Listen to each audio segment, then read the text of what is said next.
Hello students, welcome to step up academy. मैं अंजलि सिंह कुशवाहा और मैं हूं आपकी बायोलॉजी ट्यूटर। आज की इस वीडियो में हम स्टार्ट करने वाले हैं क्लास 12 के chapter number 4 that is principle of inheritance and variation. और आज इस वीडियो में हम स्टार्ट करने वाले हैं इस चैप्टर के फर्स्ट टॉपिक को, जो है मेंडलिज्म। मतलब बेसिकली आज की इस वीडियो में हम पढ़ने वाले हैं everything about Mendel and his experiment. अब आप बोलोगे मेंडल कौन थे, उन्होंने ऐसा क्या करा कि मैम जेनेटिक्स स्टार्ट होते से ही सबसे पहली हेडिंग आपने हमारे सामने लाके रख दी मेंडलिज्म। तो देखो, जेनेटिक्स ऐसा कुछ है ना कि अभी तक आपने इसके बारे में कुछ नहीं पढ़ा। बहुत बेसिक इंट्रोडक्शन क्लास 10th में आपको इसके बारे में दिया गया था in the chapter hereditary and evolution. लेकिन अब क्लास 12th के लेवल पे ये चैप्टर की डिटेलिंग आपको समझनी पड़ेगी। तो मेंडलिज्म से पहले मैं आपको कई सारे टर्म्स इंट्रोड्यूस कराऊंगी जो जेनेटिक्स की ABCD हैं। तो वो जब ABCD आप अच्छे से पढ़ लेंगे तो आगे क्या होगा, आपको जेनेटिक्स अच्छे से समझ में आएगा। तो बेसिक टर्मिनोलॉजी की नॉलेज होना बहुत ज़रूरी है जेनेटिक्स को स्टार्ट करने से पहले। तो देखते हैं क्या है वो बेसिक टर्मिनोलॉजीज।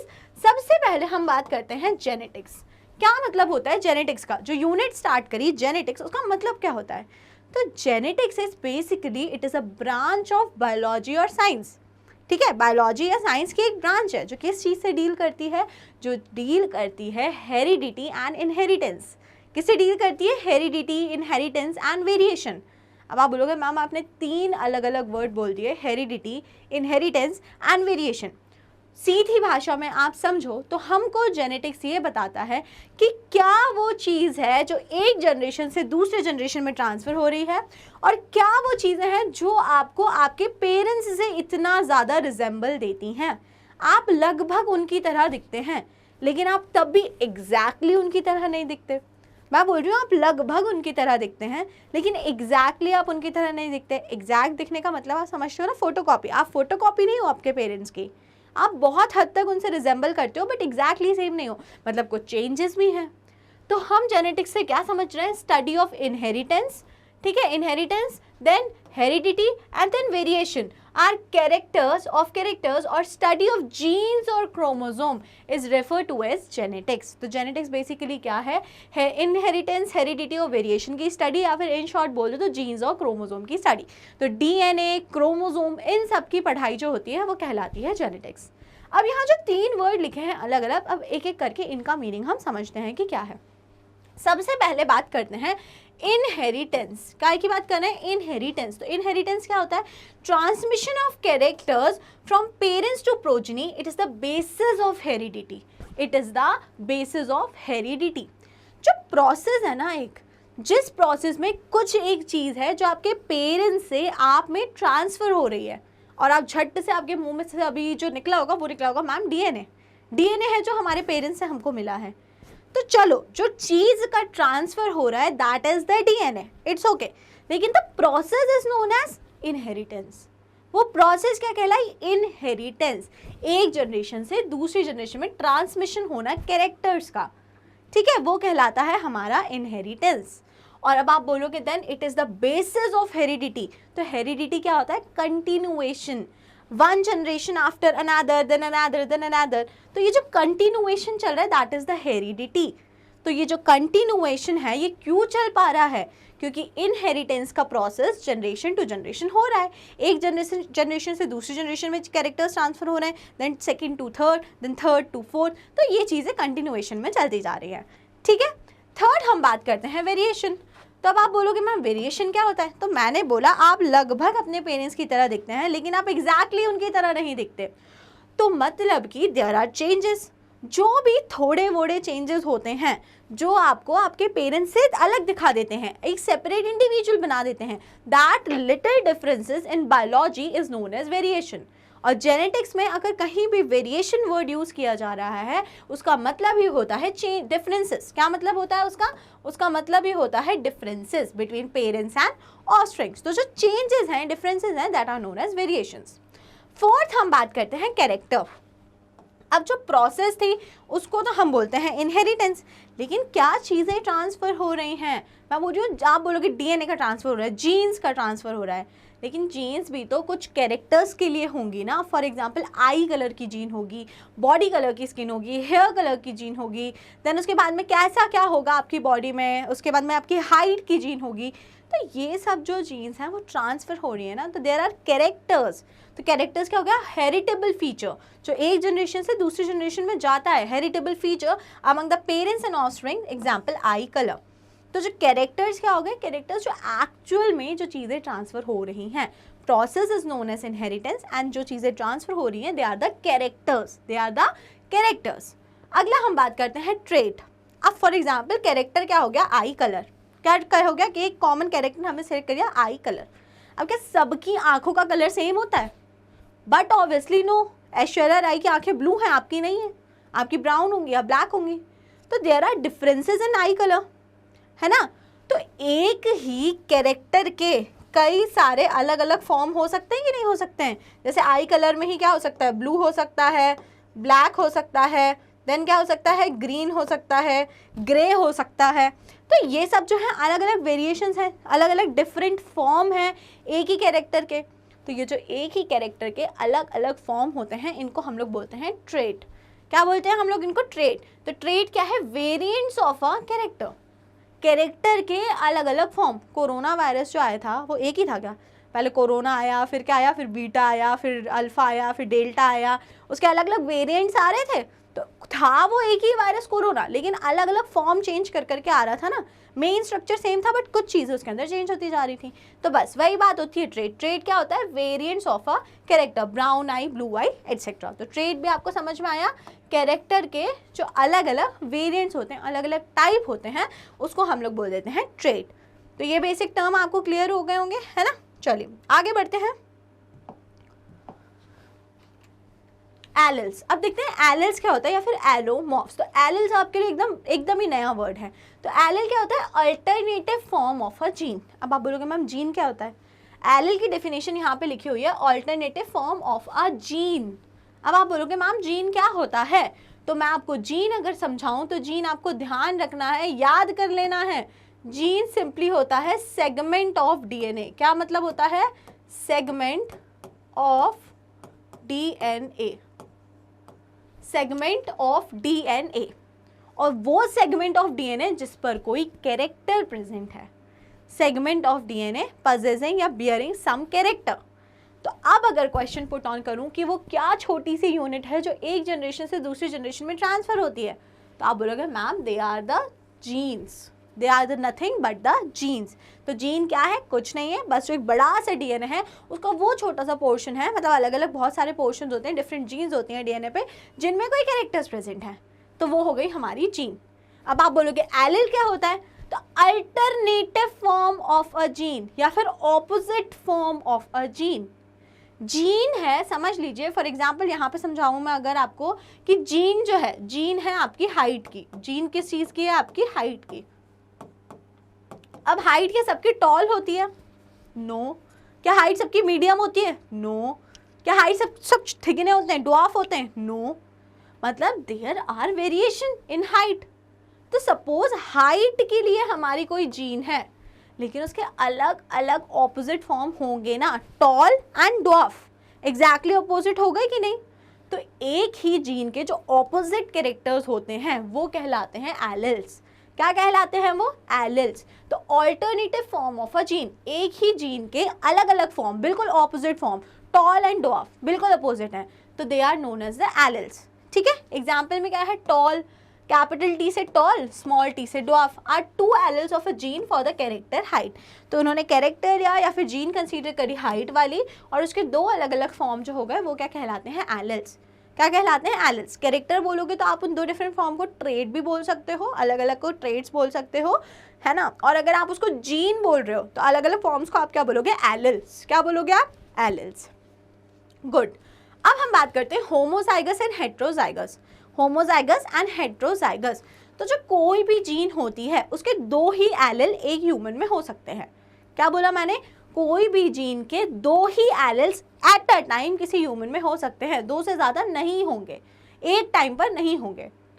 तो अब अगर मैंने बोला हाइट है और उसकी जो दोनों एलिल हैं, हमारे पास दो ही होते हैं ना, ऑपोजिट, दो ऑपोजिट प्रेजेंट होती हैं, दो ही होती हैं लेकिन, तो मैंने बोला हाइट की आपके पास कोई दो ऐसे एलिल प्रेजेंट हो गई। अब की बार ऑपोजिट नहीं हुई, दोनों टॉल टॉल वाली थी और यहाँ पे दोनों ड्वार्फ वाली थी।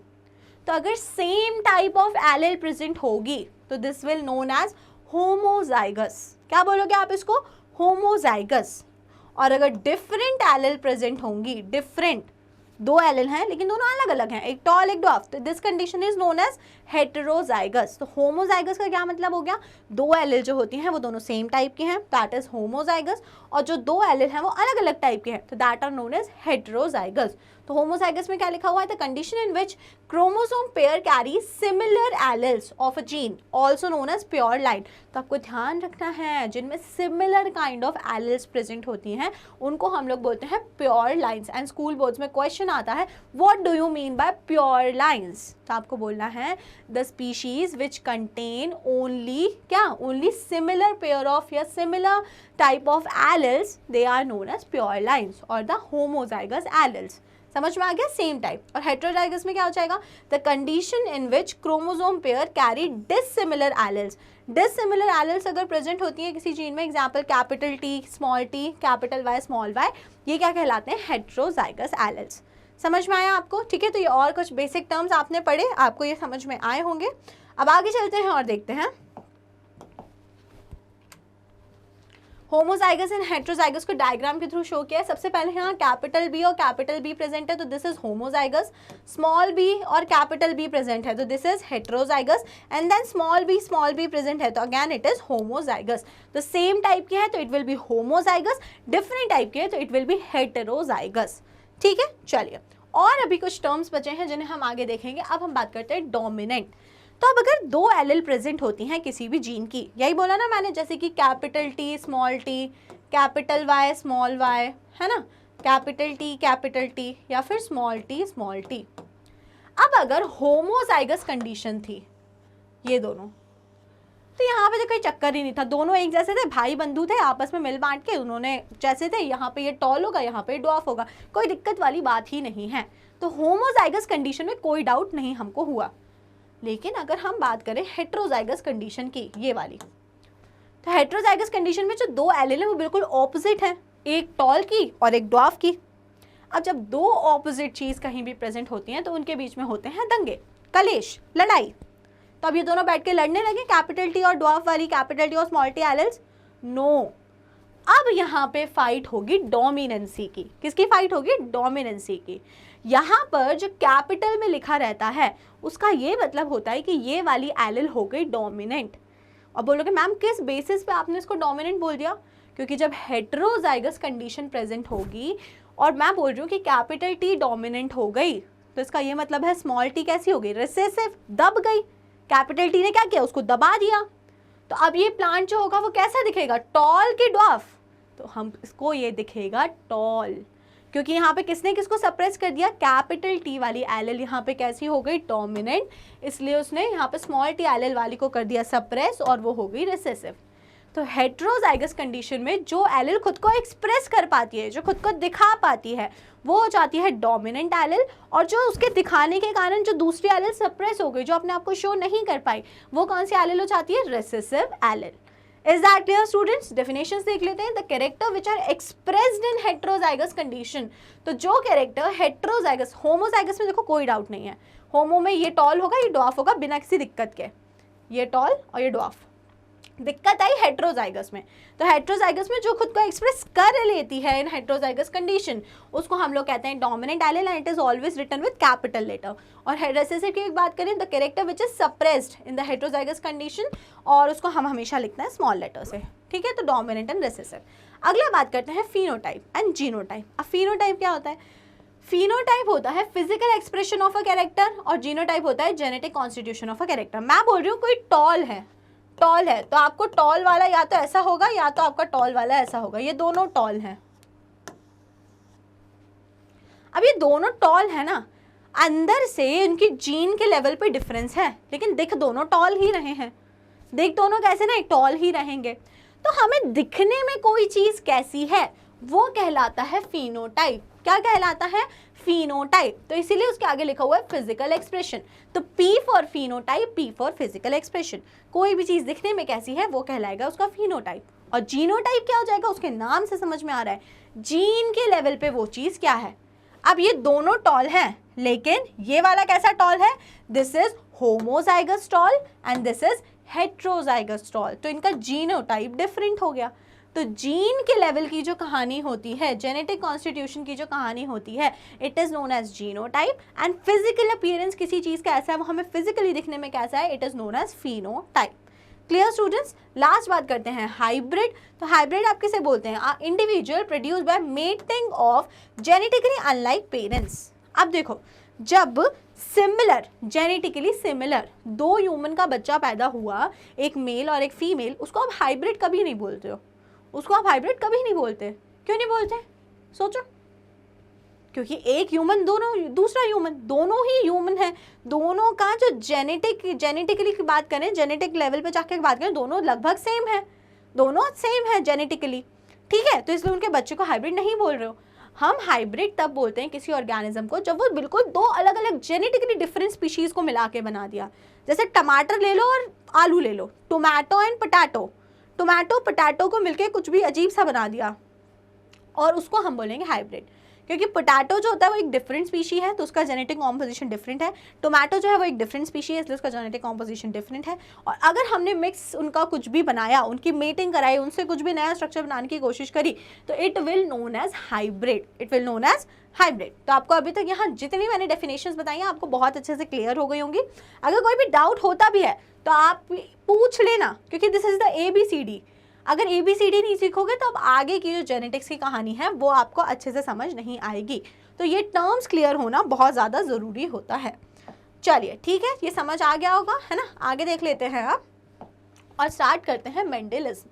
तो जब मेंडलिज्म स्टार्ट करने से पहले ये बात यहाँ पे कुछ लिखी हुई है, Grigor Mendel, father of the genetics. तो मतलब ठीक है, आपको इतना तो समझ में आ गया कि जेनेटिक्स अगर पढ़ना है तो मेंडल जी को जानना बहुत ज़रूरी है। जेनेटिक्स के देवता कौन है, मेंडल, है ना। तो सारे हाथ जोड़ लीजिए और क्या बोलते हैं, बोलिए मेंडल भगवान की जय।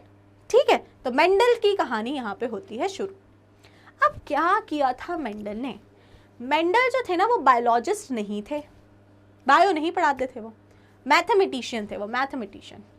उन्होंने अपने कुछ मैथमेटिकल अप्रोच यूज़ करके बायो का एक कंसेप्ट एक्सप्लेन करा, और वो कंसेप्ट इतना अच्छा था कि अब उन्हें at the end father of the genetics बोलना पड़ा।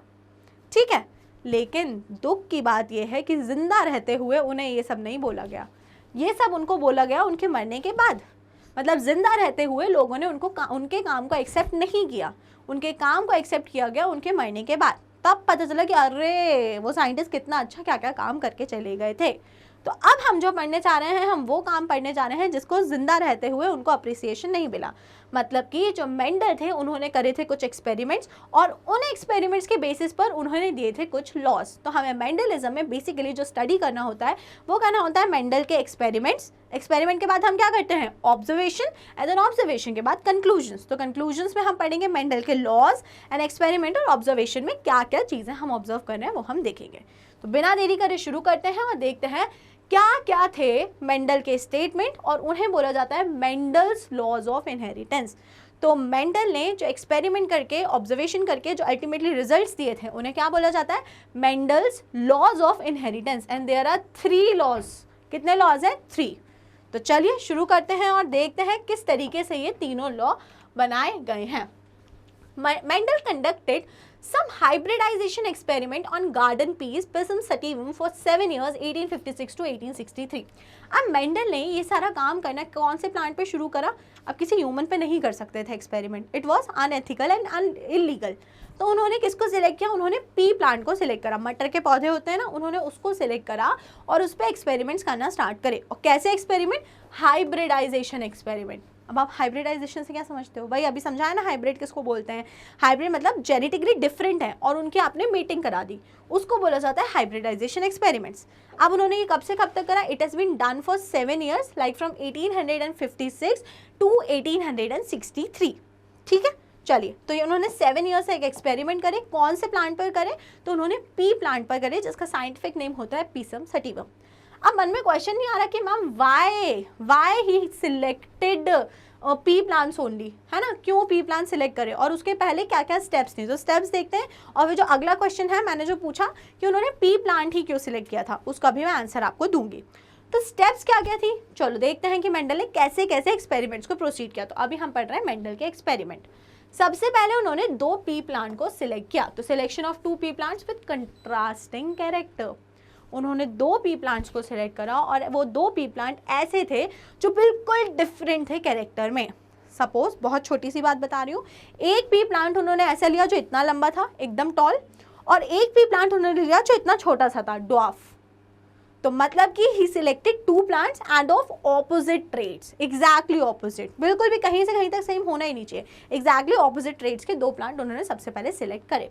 सेकेंड उन्होंने क्या किया, इमैस्कुलेशन। तो सेकेंडली उन्होंने क्या, इमैस्कुलेशन। इमैस्कुलेशन की प्रोसेस क्या होती है, removal of the male part, male parts को उन्होंने हटा दिया।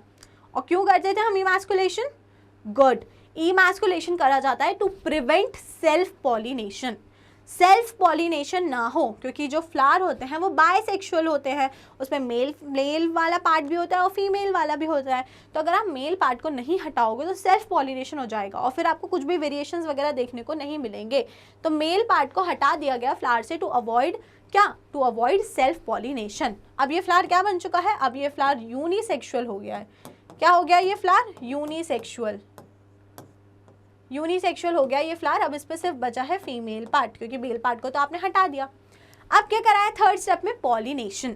तो थर्ड स्टेप में जो पॉलिनेशन कराया उसमें अपने चॉइस के पोलन ग्रेन्स निकालकर इस वाले फीमेल प्लांट पर उन्होंने स्प्रिंकल कर दिए, फीमेल पार्ट पे। तो थर्ड स्टेप कराया pollination, collection of pollen grains from the male parent and transferring to the female parent. Then fourth step में उन्होंने क्या किया, collection and germination of seeds to produce offspring. Fourth step में उन्होंने वापस से ये जो प्लांट में फर्टिलाइजेशन हुआ होगा, फिर हुआ होगा, क्या हुआ होगा, फिर जर्मिनेशन हुआ होगा, फिर नई जनरेशन प्रोड्यूस हुई होगी, फिर सीड्स प्रोड्यूस होंगे, फिर सीड्स को कलेक्ट करके फिर से उसको सो करके न्यू जनरेशन करवाई। न्यू जनरेशन उन्होंने क्या करा, generation to produce a offspring, फिर से न्यू जनरेशन उन्होंने बनवाई। तो this is the whole process, this is the whole steps, number of steps performed by Mendel. इतनी स्टेप्स में उन्होंने अपना एक्सपेरिमेंट किया था। तो क्लियर हुआ उन्होंने क्या क्या करा अपने एक्सपेरिमेंट में, है ना, कौन सा प्लांट लिया, कैसे कैसे क्या क्या, ये आपको क्लियर हो गया होगा। आगे अब हम देखते हैं 7 true breeding varieties selected by Mendel. अब मेंडल ने क्या किया था, मेंडल ने सिलेक्ट की थी 7 ट्रू ब्रीडिंग वेराइटी। तो ट्रू ब्रीडिंग वेराइटी क्या होती है, ट्रू ब्रीडिंग वेराइटी होती है जिसमें सेम एलेल्स प्रेजेंट होती हैं, ठीक है, क्या प्रेजेंट होती है, सेम एलेल्स, और उसमें कंटिन्यूसली सेल्फ पॉलिनेशन हुआ होता है फॉर अराउंड 5 to 6 जनरेशंस, उन्हें हम बोलते हैं ट्रू ब्रीडिंग वेराइटीज। और मेंडल ने कितने प्लांट सेलेक्ट करे थे, मेंडल ने सिलेक्ट किए थे 7 कैरेक्टर्स और 7 कैरेक्टर्स के opposite traits, so therefore 14 pea plant. Mendel ने सबसे पहले 14 पी प्लांट सिलेक्ट किए थे। अब आप बोलोगे मैम कैरेक्टर तो 7 ही हैं, तो उन्होंने 7 कैरेक्टर के कितने ट्रेड कंसीडर करे, हर कैरेक्टर के उन्होंने 2 ट्रेड्स कंसीडर करे। इसके लिए टोटल नंबर ऑफ प्लांट्स कितने हो गए, 14। सपोज सबसे पहला कैरेक्टर उन्होंने लिया स्टेम हाइट, तो स्टेम हाइट में 2 ट्रेड्स हो सकते हैं, एक तो टॉल एक तो ड्वार्फ। अब जो 2 एलेल्स होते हैं, जो 2 ट्रेट होते हैं, उसमें से एक कौन सा होता है डोमिनेंट, एक कौन सा होता है रिसेसिव। और डोमिनेंट और रिसेसिव कैसे डिसाइड करते हैं, जो खुद को एक्सप्रेस कर लेता है दैट इज द डोमिनेंट, और जो खुद को एक्सप्रेस नहीं कर पाता है दैट इज द रिसेसिव, है ना, इजी। तो अब जैसे उन्होंने स्टेम हाइट लिया तो उसमें क्या क्या डोमिनेंट कैरेक्टर क्या था, tall, and the recessive is dwarf. Second is flower की पोजिशन, तो dominant is axial and recessive is terminal. Then flower colour, तो फ्लावर कलर में डोमिनेंट होता है violet and recessive is white. Pod shape, जो मटर की फली होती है उसका शेप कैसा होता है, तो इन्फ्लेटेड, अच्छी फूली हुई, dominant, and recessive is constricted, पिचकी हुई। अगली बात करें पॉड का कलर, जो मटर की फली है उसका कलर क्या है, तो मटर की फली का कलर कैसा देखते हो, ग्रीन ग्रीन कलर की फली लेते हो ना, तो it is the dominant and the recessive is yellow. Then seed shape, तो सीड का शेप गोल गोल दाने वाली मटर देना भैया, तो round is the dominant and recessive is the wrinkled, पिचका हुआ सीड। लास्ट में बात करें सीड का कलर, तो yellow colour is the dominant and green colour is the recessive trait. तो these were the 7 true breeding varieties, 7 characters were selected and there were 14 traits. Traits कितने हैं 14 एंड कैरेक्टर्स है 17, क्योंकि हर कैरेक्टर के 2 opposite traits हैं। तो ये table important है, स्कूल बोर्ड्स में भी बहुत ही ज़्यादा पूछी जाती है, तो आपको ये ध्यान रखना है। ठीक है, चलिए आगे देखते हैं। Inheritance of one gene. तो inheritance of one gene, Mendel ने एक्सप्लेन किया कि एक जीन का इनहेरिटेंस कैसे होता है। उन्होंने सिर्फ अभी सिंगल जीन की बात करी, ज़्यादा उन्होंने कुछ 3-5 नहीं करी। अच्छा, इसके पहले अगर एक बात करें तो मेंडल ने पी प्लांट क्यों सिलेक्ट किए थे? तो मेंडल ने पी प्लांट सिलेक्ट करे थे, इसके रीजंस ये थे कि बहुत ईजिली अवेलेबल होता है, उसमें जर्मिनेशन जल्दी हो जाता है, लाइफ साइकिल जो होती है वो शॉर्ट होती है, और कैरेक्टर्स इजीली डिफ्रेंशिएट हो जाते हैं। तो ये थे रीजंस कि मेंडल ने पी प्लांट्स को ही क्यों सिलेक्ट किया था। ठीक है, अब हम बात करते हैं जो एक्सपेरिमेंट्स में एक्चुअल में क्या थे। अभी तो हमने स्टेप्स देखी कि मेंडल ने क्या किया था। अब उन्हीं स्टेप्स में सबसे पहले जो हम पढ़ते हैं फर्स्ट एक्सपेरिमेंट मेंडल का, जिसे बोला जाता है मोनोहाइब्रिड क्रॉस। क्या बोला जाता है? Monohybrid cross. अब इसको मोनोहाइब्रिड क्यों बोल रहे हैं? पहला क्वेश्चन तो यही आता है। तो मोनोहाइब्रिड बोलने का रीज़न ये है कि हम एक टाइम में एक ही कैरेक्टर को कंसीडर करेंगे। हमारे पास 7 डिफरेंट कैरेक्टर थे कंसीडर करने के लिए, seed shape, seed colour, pod shape, pod colour, flower position, flower colour, and then हमारी स्टेम हाइट। इतने कैरेक्टर्स थे हमारे पास। लेकिन हम यहाँ मोनोहाइब्रिड क्रॉस में क्या कर रहे हैं, एक टाइम में एक ही कैरेक्टर को कंसीडर कर रहे हैं और 2 प्लांट्स के बीच में क्रॉस करवा रहे हैं। तो क्या होता है monohybrid cross? A cross involving 2 plants differing in 1 character pair। एक ही कैरेक्टर पेयर में जो डिफर कर रहा है उसको हम लोग बोलते हैं मोनोहाइब्रिड क्रॉस। मेंडल क्रॉस्ड, और मेंडल ने करा क्या था एक्चुअल में? मेंडल ने टॉल प्लांट को एंड ड्वार्फ पी प्लांट को क्रॉस कराया था to study the inheritance of one gene. एक जीन के इनहेरिटेंस को स्टडी करने के लिए उन्होंने क्या किया था? टॉल और ड्वार्फ ऐसे 2 प्लांट्स के बीच में क्रॉस करवाया है ना। और इसको हम लोग क्या बोलते हैं? इसको हम लोग बोलते हैं मोनोहाइब्रिड क्रॉस। क्या बोला जाता है? Monohybrid cross. चलिए देखते हैं कैसे करते हैं मोनोहाइब्रिड क्रॉस, क्या क्या चीज़ें मेंडल ने की थी। तो ये जो डायग्राम आप देख पा रहे हैं मेरे पीछे स्क्रीन पे, है ना, ये एनसीईआरटी का ही एग्जाम्पल है ना, एनसीईआरटी में ड्रॉन है। तो चलो देखते हैं क्या किया था। सबसे पहले उन्होंने कंसिडर करे पेरेंट्स। क्या कंसिडर करे उन्होंने? पेरेंट्स। तो पेरेंट्स उन्होंने कैसे लिए? पेरेंट्स उन्होंने लिए एक तो होमोजाइगस टॉल। होमोजाइगस टॉल अब आप समझते हैं, होमोजाइगस मतलब दोनों एलेल सेम थी, तो वो टॉल था। तो कैसा होगा अगर होमोजाइगस टॉल है? तो capital T and capital T. ठीक है, और दूसरा उन्होंने लिया होमोजाइगस ड्वार्फ। तो ये कैसा होगा? Small t and small T. तो मतलब सबसे पहले मेंडल ने 2 पौधे लिए। एक कैसा था? होमोजाइगस टॉल, जिसमें था कैपिटल टी। दूसरा है होमोजाइगस ड्वार्फ, जो कैसा है? Small T. एक कैसा लिया होगा? ऑफकोर्स मेल, और दूसरा लिया होगा फीमेल। अब क्या होगा? जब ये पेरेंट है तो पेरेंट से क्या बनेंगे? गैमेट। तो जो जितने भी, सपोज अगर ये मेल है, ये वाला मेल है और ये फीमेल है, तो जो मेल गैमेट बनेंगे सारे, क्योंकि वो होमोजाइगस है, तो सारे गैमेट्स में सिर्फ और सिर्फ क्या होगा? Capital T. गैमेट तो हैप्लॉइड होते हैं ना। गैमेट कैसे होते हैं? हैप्लॉइड। तो सारे गैमेट्स बनेंगे हैप्लॉइड और उसमें सिर्फ और सिर्फ रहेगा कैपिटल टी मेल गैमेट्स में। वहीं अगर सिमिलरली फीमेल गैमेट्स की बात करें तो फिर अगेन वही बात कि जो हमारे गैमेट्स होते हैं वो हैप्लॉइड होते हैं, तो फीमेल गैमेट जितने भी होंगे उसमें सब में क्या रहेगा? Small T. और जब एक कैपिटल टी वाला मेल गैमेट, स्मॉल टी वाला फीमेल गैमेट दोनों मिलेंगे तो क्या होगा? फर्टिलाइजेशन होगा, जाइगोट बनेगा और F1 generation, first generation create होगी। क्या क्रिएट होगी? फर्स्ट जनरेशन क्रिएट होगी, है ना। और फर्स्ट जनरेशन में हर किसी में क्या होगा? हर कोई कैसा होगा? होमोजाइगस की हेट्रोजाइगस? जितनी भी वेराइटीज हमको मिलेंगी वो सब होंगी हेट्रोजाइगस। कैसी होंगी? हेट्रोजाइगस। और हेट्रोजाइगस में अगर ऐसा लिखा है कैपिटल टी स्मॉल टी, तो इसका क्या मतलब होगा? टॉल की ड्वार्फ? बताओ जल्दी से। तो आंसर होगा टॉल। क्या समझाया था इसका कंसेप्ट मैंने अभी? कि जो कैपिटल में लिखा होता है that is the dominant gene, मतलब वो खुद को एक्सप्रेस कर पाई, वो दिखा पाई खुद को। और जो स्मॉल में लिखी होती है that is the recessive gene, जो खुद को नहीं दिखा पाई, जो दब गई। तो यहाँ कैपिटल टी स्मॉल टी लिखा है, मतलब कौन सी जीन दिखा पाई खुद को? टॉल वाली जीन खुद को यहाँ पे दिखा पाई। जो फर्स्ट जनरेशन हमारे पास आई वो सारी कैसी है? वो सारी है हेट्रोजाइगस टॉल। कैसी है वो? Heterozygous tall. एक क्वेश्चन और, होमोजाइगस टॉल और हेट्रोजाइगस टॉल, इन दोनों में कुछ डिफरेंस होगा? कि होमोजाइगस टॉल इतने टॉल रहेंगे मेरे जितनी टॉल मैं हूँ, और जो ये हेट्रोजाइगस टॉल है ये थोड़े से मेरे से कम रहेंगे, थोड़े छोटे रहेंगे, ऐसा कुछ होगा क्या? तो answer is no. Homozygous tall and heterozygous tall are exactly similar. जितना टॉल होमोजाइगस वाला होगा उतना ही टॉल हेट्रोजाइगस वाला होगा।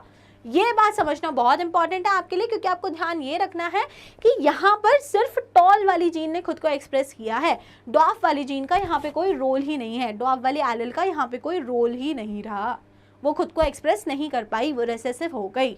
तो फर्स्ट जनरेशन में हमको सारे मिल गए हेट्रोजाइगस टॉल। कैसे मिल गए? Heterozygous tall. अब अगर आगे यहाँ से बात की जाती है तो आगे करवाई जाती है F1 जनरेशन की सेल्फिंग। क्या कराई जाती है? F1 जनरेशन की सेल्फिंग। तो आपको स्टेप्स याद रखना है। सबसे पहले पेरेंट के बाद बनाने गैमेट के बाद बनानी है generation, that is the F1 generation. अब जब F1 जनरेशन आपके पास आ गई तो आप करवाते हैं F1 जनरेशन की सेल्फिंग, मतलब कि F1 जनरेशन को आपस में एक दूसरे के साथ में फर्टिलाइज करा दिया। सपोज यहाँ पे 4 पौधे बने, उन चारों को आपस में एक दूसरे से क्रॉस करा दिया। वो चारों ही कैसे थे? चारों ही हेट्रोजाइगस टॉल थे, उन चारों को आपस में एक दूसरे से क्रॉस करवा दिया। समझ में आई ये बात आपको? अब जब यहाँ आपस में एक दूसरे से क्रॉस कराया, अगेन यहाँ पे क्या ले लिया, सपोज इसको यहाँ पे इन्होंने ले लिया है ये हेट्रोजाइगस टॉल, और सेम इसको भी यही वही लिया है हेट्रोजाइगस टॉल। अब यहाँ पे फिर से ये किसको माना होगा? मेल, और इसको माना होगा फीमेल, है ना? 2 प्लांट्स ले लिए। अब यहाँ पे 2 गैमेट क्या बनेंगे? आधे गैमेट बनेंगे जिसमें कैपिटल टी होगा, और आधे गैमेट बनेंगे जिसमें स्मॉल टी होगा। मतलब आधे मेल गैमेट ऐसे हैं जो कैपिटल टी वाले हैं, और आधे मेल गैमेट ऐसे हैं जो स्मॉल टी वाले हैं। सिमिलरली फीमेल गैमेट में भी सेम केस हुआ, आधे ऐसे हैं जिसमें कैपिटल टी एलिल है, और आधे ऐसे हैं जिसमें स्मॉल टी एलिल है। जब ये सारा कॉम्बिनेशन क्रिएट करके अब जब यहाँ पे F2 जनरेशन मिलेगी, जब फर्स्ट टाइम मिलती है it is the F1 generation, और जब यहाँ पे सेकेंड टाइम मिलेगी that is the F2 generation. तो F2 जनरेशन में देयर आर 4 प्रोबेबिलिटीज, और I should say 3, there are 3 probability. तो क्या है वो probability? It is checked with example of a Punnett square. तो पुनेट स्क्वायर बना के हम सारी प्रोबेबिलिटीज चेक करते हैं कि हमें क्या क्या एलिल्स मिल सकती हैं। तो क्या करेंगे? 4 बॉक्स बनाए मैंने, और जितने गैमेट्स हैं उतने बॉक्स बना लिए। तो 2 मेल गैमेट हैं और 2 फीमेल गैमेट हैं, तो मैंने 4 बॉक्स बना लिए क्योंकि टोटल 4 गैमेट हैं। अब मैंने ऊपर साइड में यहाँ पे लिख लिए हैं मेल फीमेल गैमेट, और यहाँ पे मैंने लिख लिए हैं मेल गैमेट। तो ये कौन से हैं? मेल गैमेट है, और ये कौन से गैमेट हैं? ये फीमेल गैमेट है। ऐसी एक ये टेबल हमने बना ली। अब क्या होगा? सबसे पहले जब कैपिटल टी है male gamete, sorry female gamete, और कैपिटल टी है मेल गैमेट, तो यहाँ पे कैपिटल टी टॉल प्लांट आएगा, होमोजाइगस।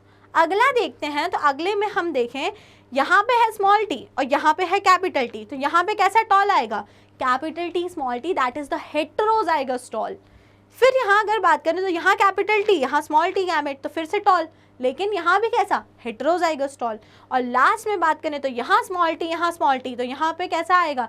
यहाँ पे आएगा ड्वार्फ, क्योंकि दोनों स्मॉल टी वाली आ गई हैं एलिल, है ना? होमोजाइगस कंडीशन हो गई है, तो ये हो जाएगा ड्वार्फ, दोनों ही ड्वार्फ वाली एलिल आ गई।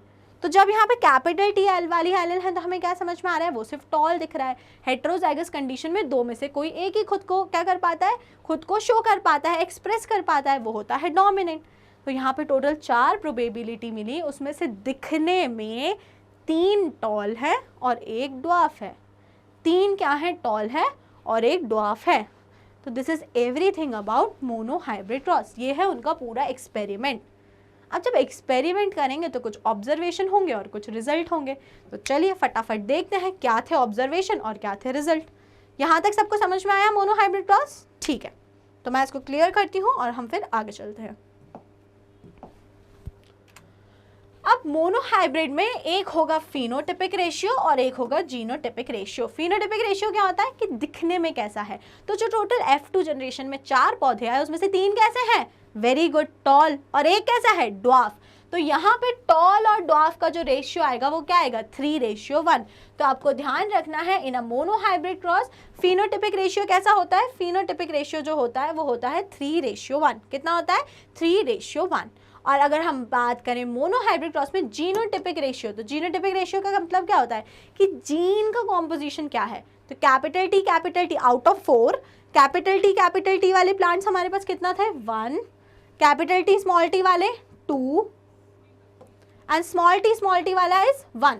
तो क्या हो गया हमारा जीनोटिपिक रेशियो 1:2:1। क्या हो गया जीनोटिपिक रेशियो 1:2:1। समझ में आई आपको ये बात? तो फिनोटिपिक रेशियो होता है 3:1 एंड जीनोटिपिक रेशियो होता है 1:2:1। Is that clear students? ठीक है, तो आपको मोनो हाइब्रिड क्रॉस के दोनों रेशियोज आपको याद होने चाहिए। दिस इज द बेसिक, है ना? ठीक है, और आपको समझ भी आ गया होगा, याद रखने से ज़्यादा समझ आना चाहिए, तो वो आपको ईजिली समझ में आ गया होगा। Mendel made similar observation for the other pair of trait. अब उन्होंने जो अदर कैरेक्टर्स थे उसके लिए भी उन्होंने सेम एक्सपेरिमेंट्स परफॉर्म करे।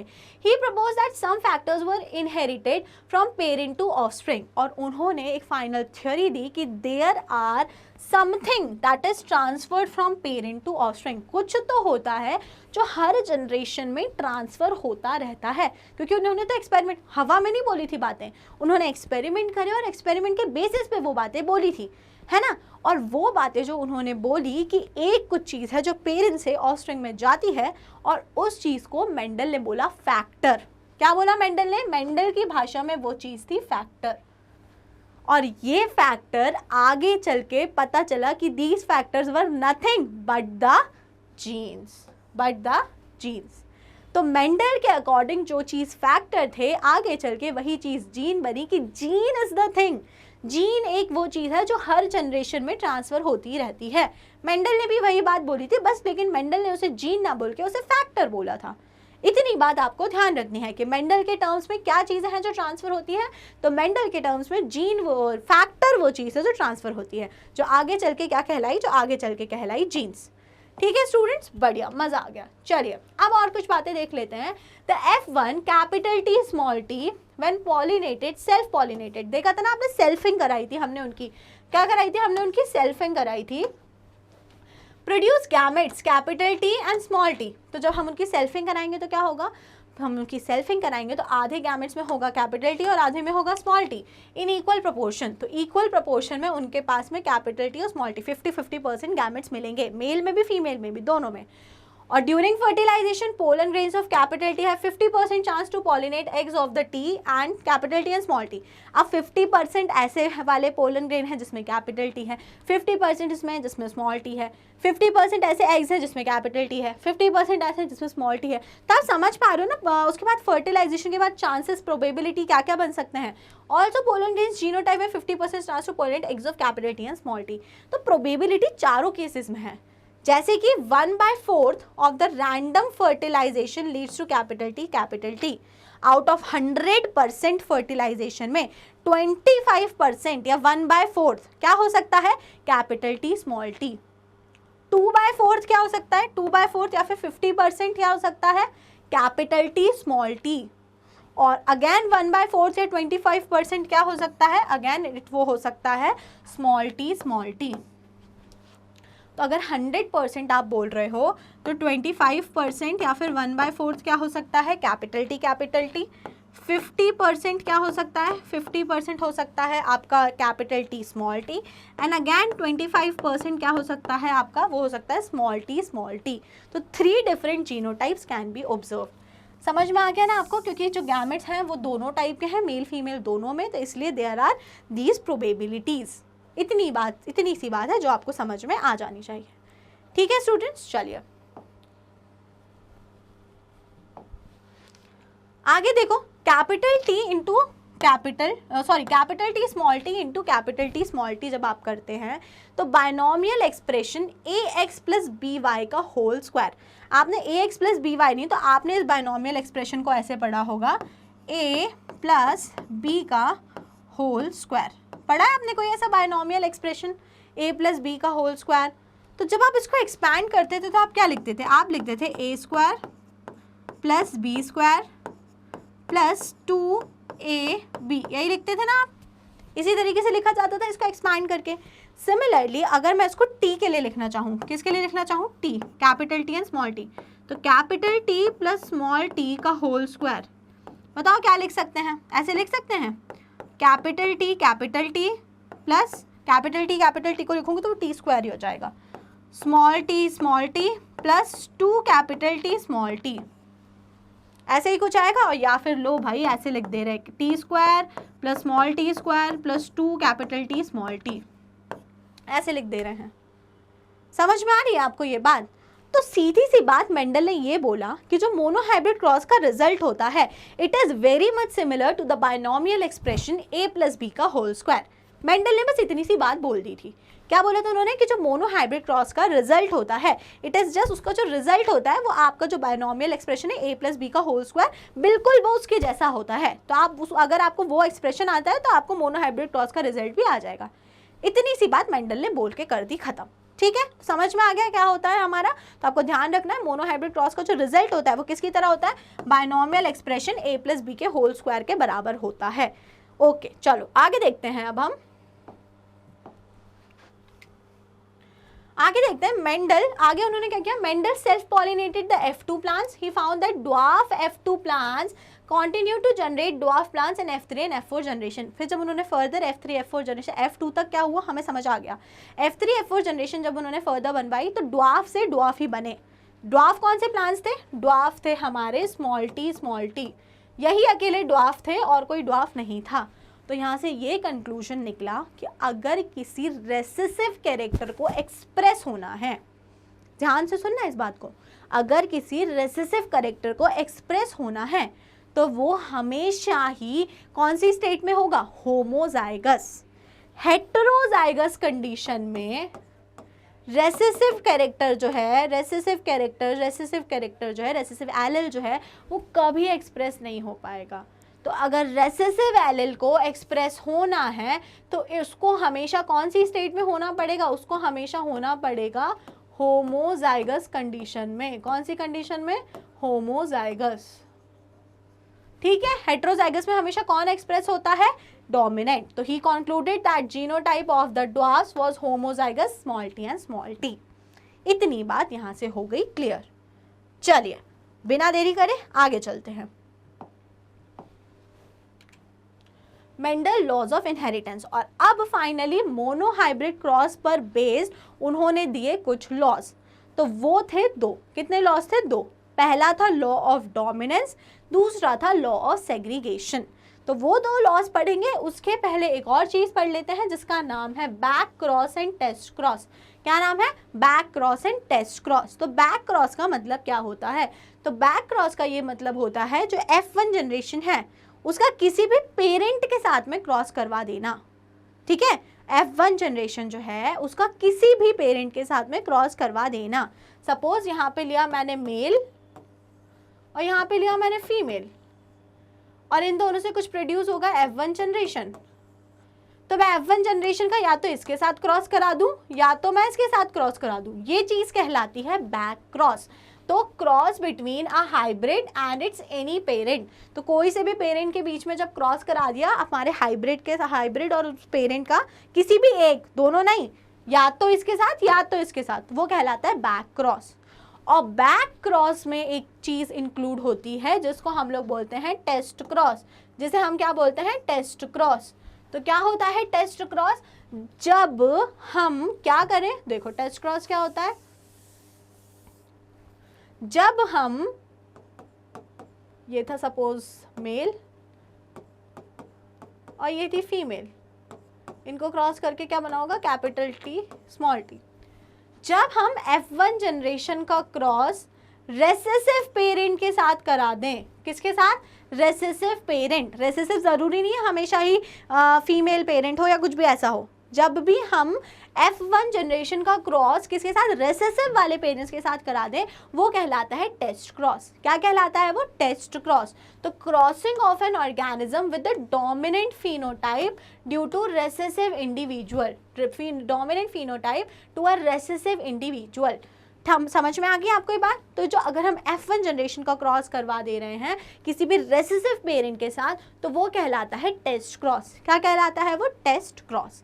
अब आप बोलोगे मैम टेस्ट क्रॉस करने का फ़ायदा क्या है? तो टेस्ट क्रॉस करने का फ़ायदा ये होता है कि आप उससे ये पता लगा सकते हो कि जो F1 जनरेशन में टॉल मिला है, जो F1 जनरेशन में आपको टॉल मिला है ना, ये टॉल कैसा वाला टॉल है? कि ये होमोजाइगस टॉल है कि ये हेट्रोजाइगस टॉल है, आप उसका जीनोटाइप फाइंड कर सकते हो। तो टेस्ट क्रॉस का यूज क्या होता है? Test cross is used to find the genotype of F1 generation. F1 generation के जीनोटाइप को पता करने के लिए आप यूज करते हो टेस्ट क्रॉस। कैसे? चलो देखते हैं। अगर मान लो हाइब्रिड क्या है, कैपिटल T स्मॉल t, और रेसेसिव पेरेंट तो स्मॉल t ही रहेगा, तो क्या होगा? दो प्रोबेबिलिटी आएंगी, एक आएगा कैपिटल T स्मॉल t, और दूसरी प्रोबेबिलिटी आएगी small t। Capital T small t वाले सारे रहेंगे टॉल, और स्मॉल t वाले रहेंगे सारे ड्वार्फ। तो मतलब कि अगर हमारी F1 जनरेशन जो है वो हाइब्रिड है, कैपिटल T स्मॉल t है, तो 50% पौधे हमें मिलेंगे लंबे और 50% हमें मिलेंगे कैसे? छोटे, ड्वार्फ। तो क्या आएगा? 1:1 आएगा। क्या आएगा? 1:1।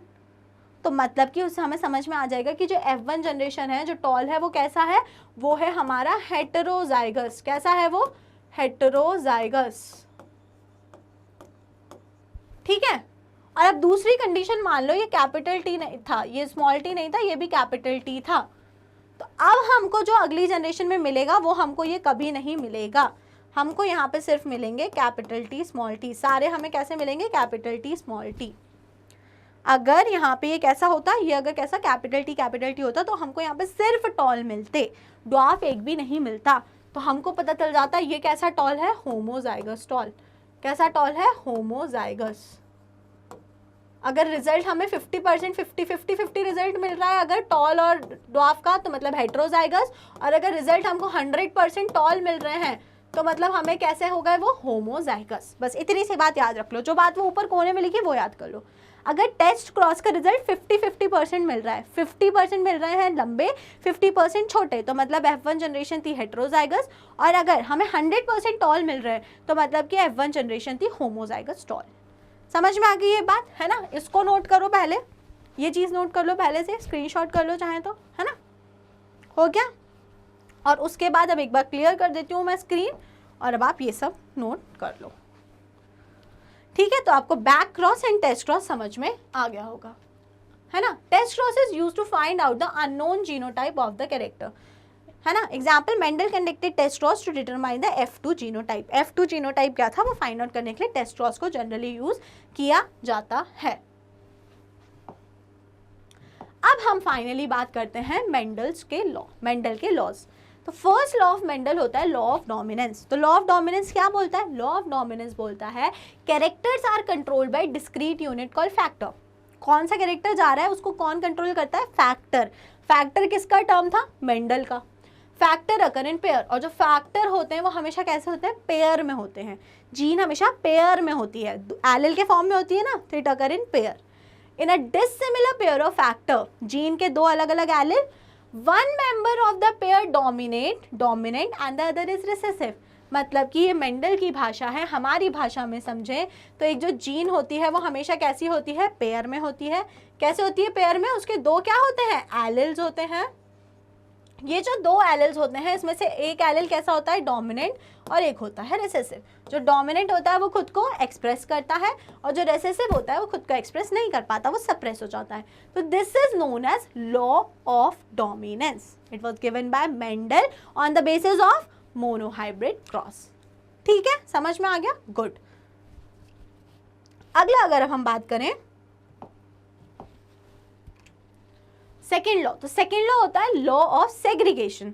लॉ ऑफ सेग्रीगेशन क्या बोलता है? This law is based on the fact that the alleles do not show any blending and that both the characters are recovered as such in the F1 generation through one of these is not seen in the F2 generation, though one of these is not seen in the F1 stage. इसका ये मतलब है कि हमें ये बताता है law of segregation के दो एलिल हैं, दो एलिल थी, कोई भी हमारा जीन है उसकी दो एलिल हैं, इनमें कोई भी मिक्सिंग नहीं होती कि मिक्स हो गई, ऐसा कुछ भी नहीं होता है। कैपिटल T अपना अलग घूमने निकलेगी, स्मॉल t अपना गैमेट में अलग घूमने निकलेगी, कोई भी मिक्सिंग ऑफ द एलिल नहीं होती है। क्योंकि आपने देखा F1 जनरेशन में, मोनोहाइब्रिड क्रॉस में आपने क्या देखा? F1 जनरेशन में हमें एक भी ड्वार्फ नहीं मिल रहा था, नहीं मिल रहा था ना, सारे टॉल थे। लेकिन F2 जनरेशन में हमको ड्वार्फ देखने को मिल गए थे, जबकि हमने F1 के बाद सेल्फिंग कराई उसमें तो ड्वार्फ था भी नहीं। तो मतलब जो हमारे जो ये एलिल्स होते हैं वो सेपरेटरी बिल्कुल अलग अलग सेग्रीगेट होते हैं, उनमें कोई भी मिक्सिंग नहीं होती। दो the parents contain two allele, parent में तो दो ही एलिल होते हैं क्योंकि एक जीन के दो फॉर्म होते हैं, दो एलिल होते हैं। During gamete formation the factor और allele of a pair segregate from each other such that a gamete receives only one of the two factor. और जब क्या होता है, जब हमारा गैमेट बनता है तो दो जो एलिल होती हैं वो इस तरीके से सेपरेट होती हैं कि एक गैमेट के अंदर एक ही एलिल आए, मतलब कोई भी मिक्सिंग नहीं होती है ना, बोला ना मैंने सेपरेट सेपरेट ट्रैवल करेंगे। This law is known as law of segregation. समझ में आया? और ये भी किस पर बेस्ड है? It is also based on monohybrid cross. Okay students, ठीक है। एक पॉइंट और है जिसे डिस्कस करते हैं हम लोग, डिस्कस करें तो of course a homozygous parent produce all the gametes that are similar. तो अगर कोई होमोजाइगस पेरेंट है, कुछ ऐसा है, तो इसके सारे गैमेट्स सेम टाइप के होंगे। और अगर कोई हेट्रोजाइगस पेरेंट है तो आपको ये भी पता है इसके गैमेट्स अलग अलग टाइप के होंगे, 50% में कैपिटल टी, 50% में स्मॉल टी। तो जब गैमेट्स बनते हैं तो एलिल्स सेपरेट हो जाते हैं, एलिल्स की कोई भी मिक्सिंग नहीं होती है। This is known as law of segregation and this is second law of Mendel and it is based on monohybrid cross. अब हम आगे बात करते हैं इनहेरिटेंस ऑफ टू जीन। अभी तक हमने जो पढ़ के खत्म करा that is the inheritance of one gene, जिसको एक्सप्लेन किया गया था थ्रू मोनोहाइब्रिड क्रॉस, और उसके बेसिस पे दो हमको लॉज मिल गए थे। अब हम जो पढ़ने जा रहे हैं it is inheritance of two gene, जिसको एक्सप्लेन किया गया है थ्रू डाईहाइब्रिड क्रॉस। और डाईहाइब्रिड क्रॉस कर रहे हैं तो इसे डाईहाइब्रिड क्यों बोल रहे हैं? बिकॉज डाईहाइब्रिड बोलने का रीजन ये है कि एक टाइम पर दो कैरेक्टर कंसीडर करे गए हैं। It is cross between two parent different in two pair of contrasting character. जैसे पहले सिर्फ हमने क्या लिया था, सिर्फ हाइट लिया था। अब यहाँ पे क्या करेंगे, एक चीज को ले लेते हैं सीड का कलर, एक चीज क्या ले लेते हैं, सीड का कलर, पहला कैरेक्टर ले लिया, और दूसरा क्या ले लेंगे, सीड का शेप, दूसरा क्या ले लेंगे, सीड का शेप। हमने ऐसे दो कैरेक्टर को कंसीडर कर लिया, ठीक है। आगे आपको बात समझ? अब हम उसके बीच में क्रॉस करेंगे। ओके, जैसे एग्जाम्पल क्या है, cross between P plant with round shape and yellow colour seed, है ना। पहला हमने कैसा पौधा ले लिया है जिसका सीड का शेप कैसा है, राउंड, और सीड का कलर कैसा है, येलो। और दूसरा हमने ले लिया जिसका सीड का शेप है रिंकल और सीड का कलर कैसा है, ग्रीन। तो हमने एक ले लिए डोमिनेंट सेट ऑफ कैरेक्टर और दूसरे हमने ले लिए जिनको रेड अंडरलाइन कर रहे हैं that is the recessive set of character, ठीक है। तो हमने दो ऐसे प्लांट ले लिए क्योंकि हम ऑपोजिट कैरेक्टर्स वाले ही लेते हैं, और फिर हमने उनके बीच में करवा दिया क्रॉस। तो इसको ही हम बोलते हैं डाई हाइब्रिड क्रॉस। चलिए देखते हैं क्या होता है डाई हाइब्रिड क्रॉस के बेसिस पे। आगे कुछ देखें तो आगे देखें तो सबसे पहले होमोजाइगस राउंड येलो लिया पेरेंट। सपोज अगर ये मेल है ना, ये इसको मान लेते हैं मेल और ये हो गई फीमेल। ओके, तो होमोजाइगस राउंड येलो हो गया मेल और ये हो गई हमारी फीमेल। गैमेट्स बने, यहाँ पे सारे गैमेट्स कैसे बनेंगे, capital R and capital Y, और यहाँ पे बनेंगे small R and small Y. अब जो पूरी फिर F1 जनरेशन आई वो कैसी होगी, हेटेरोजाइगस राउंड एंड येलो। कैसी होगी, हेटेरोजाइगस राउंड एंड येलो। और हमने पेरेंट में क्या लिया है, होमोजाइगस राउंड येलो और होमोजाइगस रिंकल्ड ग्रीन। और यहाँ पे जो फर्स्ट जनरेशन आई वो कैसी आई, हेटेरोजाइगस राउंड येलो। अब हमने क्या करा, ये जो फर्स्ट जनरेशन थी इसकी क्या करा दी, सेल्फिंग। तो जब फर्स्ट जनरेशन की सेल्फिंग कराएं तो यहाँ टोटल 8 गैमेट्स मिले। कितने, 8। 4 मिले हमें मेल गैमेट्स, 4 मिले हमें फीमेल गैमेट्स। अब हम इनके बीच में हर एक के बीच में क्रॉस कराएंगे तो टोटल 16 पॉसिबिलिटी हो सकती हैं। कितनी, 16। तो उन 16 पॉसिबिलिटी को स्टडी करने के लिए बनाया जाता है पुनेट स्क्वायर। तो देखो यहाँ पे ऊपर मैंने क्या लिखा, यहाँ पे ऊपर मेंशन कर लिया, इस साइड में यहाँ हो गए हमारे फीमेल गैमेट और ये हो गए हमारे मेल गैमेट। इस तरीके से इनको यहाँ मेंशन करा। ये हो गए ऊपर वाले क्या, फीमेल गैमेट, और वहाँ क्या हो गए, मेल गैमेट। ओके, समझ में आ रहा है आपको? ये क्या है, ये है small R and Y, capital Y. Okay, चलो अब देखते हैं क्या क्या हुआ, स्मॉल वाई एक्चुअली। अब अगर इसके बीच में हमने क्रॉस कराए तो ये 16 प्रोबेबिलिटी आपको मिली, और इन 16 प्रोबेबिलिटी में आपको ये समझना बहुत ज़्यादा ज़रूरी है कि हमको यहाँ कुछ न्यू कॉम्बिनेशंस देखने को मिल गए। आपने जो पेरेंट लिया था वो लिया था राउंड येलो, और आपने जो दूसरा पेरेंट लिया था वो लिया था रिंकल्ड एंड ग्रीन। बट आपको यहाँ देखने को क्या क्या मिल गया, देखो पहली अलग प्रोबेबिलिटी राउंड एंड ग्रीन, दूसरी अलग प्रोबेबिलिटी रिंकल्ड एंड येलो। ये तो आपने पेरेंट में कंसीडर भी नहीं किया था, तब भी यहाँ पे आपको न्यू कॉम्बिनेशंस देखने को मिले। तो this is the result of dihybrid cross. ये रिजल्ट आपको ध्यान होना चाहिए। अब इस रिजल्ट के बेसिस पे जब हमने यहाँ से जीनोटिपिक एंड फिनोटिपिक रेशियो निकाला तो क्या हुआ, उसके पहले हमने देखो राउंड येलो लिया था एक कैरेक्टर, और दूसरा हमने लिया था रिंकल्ड एंड येलो, सॉरी दूसरा हमने लिया था रिंकल्ड एंड ग्रीन। बट यहाँ न्यू कॉम्बिनेशंस क्या देखने को मिले, राउंड ग्रीन, रिंकल्ड येलो, ये हमको न्यू कॉम्बिनेशंस देखने को मिले। तो 4 प्रोबेबिलिटीज मिली डाइहाइब्रिड क्रॉस के बाद, ठीक है ना। और डाइहाइब्रिड क्रॉस के बाद जब हमने रेशियोज स्टडी करे तो रेशियोज क्या क्या मिले। सबसे पहले अगर हम बात करें फिनोटिपिक रेशियो की, तो फिनोटिपिक रेशियो हमें मिला 9:3:3:1। 9 कैसे थे, राउंड एंड येलो, 3 कैसे थे, राउंड एंड ग्रीन, अगेन 3 कैसे थे, रिंकल्ड एंड येलो, एंड 1 कैसा था, रिंकल्ड एंड ग्रीन। कैसा था, रिंकल्ड एंड ग्रीन। तो this is the phenotypic ratio. और अगर जीनोटिपिक रेशियो की बात करें तो जीनोटिपिक रेशियो में बहुत सारे न्यू जीन कॉम्बिनेशंस मिले। तो न्यू जीन कॉम्बिनेशंस को अगर देखा जाए तो वो क्या क्या थे, तो उसके लिए अगली स्लाइड में लगाऊंगी आपके सामने। तो ये थे वेरियस कॉम्बिनेशन, एलेल्स के combination, capital R, capital R, capital Y, capital Y, ये तो ओरिजिनल पेरेंट थे, है ना। एक तो ये थे और एक तो ये थे, बाकी जितने भी कॉम्बिनेशंस थे वो न्यू थे। तो जब इनको सारों को स्टडी करा गया तो ये किस रेशियो में रहते हैं, 1:2:1, 2:4:2 एंड देन 1:1। तो आपको याद रखना है genotypic ratio of dihybrid cross is 1:1, 2:4:2, 1:1। Total 9 different type of genotype is possible, है ना, 9 अलग अलग। तो इसके लिए इसका रेशियो क्या होगा, 1:1, 2:4:2, 1:1। ठीक है। तो आपको क्या क्लियर हुआ, आपको यहाँ से क्लियर हुआ phenotypic and genotypic ratio of dihybrid cross. अब बात करते हैं लास्ट लॉ की, जो था थर्ड लॉ ऑफ मेंडल। मैंने बोला था ना 3 लॉ थे, तो 3 लॉ में से पहले जो 2 लॉ होते हैं वो बेस्ड होते हैं हमारे किस पर, मोनोहाइब्रिड क्रॉस पर। और जो ये थर्ड लॉ होता है जिसका नाम क्या है, law of independent assortment, it is based on, किस पर बेस्ड है, it is based on dihybrid cross. तो it is based on the results of dihybrid crosses.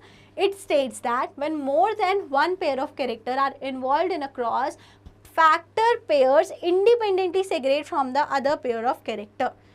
तो देखो समवट ये सेकेंड लॉ के जैसा ही है। यहाँ पे क्या है, सेकेंड लॉ क्या बोलता था, अगर सपोज 2 कैरेक्टर प्रेजेंट हैं, 2 एलेल्स प्रेजेंट हैं, अगर capital T and small T, तो कैपिटल टी अलग गैमेट में जाएगा एंड स्मॉल टी अलग गैमेट में जाएगा, यही बोलते थे वो, ठीक है। लेकिन अब इंडिपेंडेंट असॉर्टमेंट क्या बोलता है, इंडिपेंडेंट असॉर्टमेंट ये बोलता है अगर एक प्लांट है और उसमें एक बार में आपने 2 कैरेक्टर कंसीडर करे हैं, जैसे 2 कैरेक्टर आपने क्या कंसीडर करे हैं, round and yellow, round and yellow, तो ऐसा कुछ भी नहीं होगा कि अब राउंड और येलो एक ही साथ जहाँ जाएंगे। सपोज ये गैमेट बना है राउंड एंड येलो वाला, और दूसरा कैसा गैमेट बना था, दूसरा small R small Y, wrinkled and green वाला। तो अब ऐसा कुछ नहीं होगा कि ये जो पेयर हैं, किसके पेयर हैं, ये जो फैक्टर पेयर हैं, जीन के पेयर हैं, कैरेक्टर के पेयर हैं, अब ये जहाँ जाएंगे साथ में ही जाएंगे। राउंड और येलो ने कसम खा ली कि अब जहाँ जाएंगे साथ जाएंगे, रिंकल्ड येलो ने कसम खा ली कि हम जहाँ जाएंगे साथ जाएंगे, ऐसा कुछ भी नहीं है। Round will separate independently go wherever it wants, yellow will go separately, wrinkled will go separately and green will go separately. अगर ये साथ में जाते, सपोज एक सिचुएशन इमेजिन करो कि राउंड और येलो ही साथ जाते और रिंकल्ड और ग्रीन ही साथ जाते, तो क्या आपको न्यू कॉम्बिनेशंस देखने को मिलते? कभी नहीं मिलते। ये जो कैरेक्टर्स थे ये इंडिपेंडेंटली असॉर्ट हुए हैं, अलग अलग हुए हैं, इसीलिए आपको न्यू कॉम्बिनेशंस देखने को मिले, जैसे कि round and green, wrinkled and yellow, नहीं तो आपको ये कॉम्बिनेशंस कभी देखने को नहीं मिलते। तो आपको लॉ ऑफ इंडिपेंडेंट असॉर्टमेंट याद रखना है। It states that when more than one pair of character are involved in a cross, factor pairs independently segregate from the other pair of character. एक पेयर दूसरे पेयर से बिल्कुल अलग ही अलग segregate हो जाता है, उसको कोई भी उसमें मिक्सिंग जैसा कुछ भी नहीं देखा जाता है। This is the third law, based on किस पर बेस्ड था, ये डाई हाइब्रिड क्रॉस पर बेस्ड था। आ गई आपको बात समझ में? ठीक है।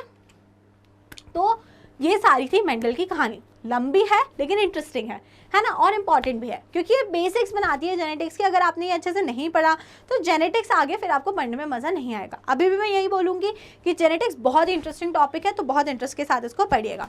बाकी अगर कोई भी डाउट्स है तो अपने डाउट्स को कमेंट सेक्शन में मेंशन कर दीजिएगा, और वीडियो पसंद आई हो तो वीडियो को कर दीजिएगा लाइक, और स्टेप अप अकेडमी को कर लीजिएगा subscribe. Thank you and keep watching.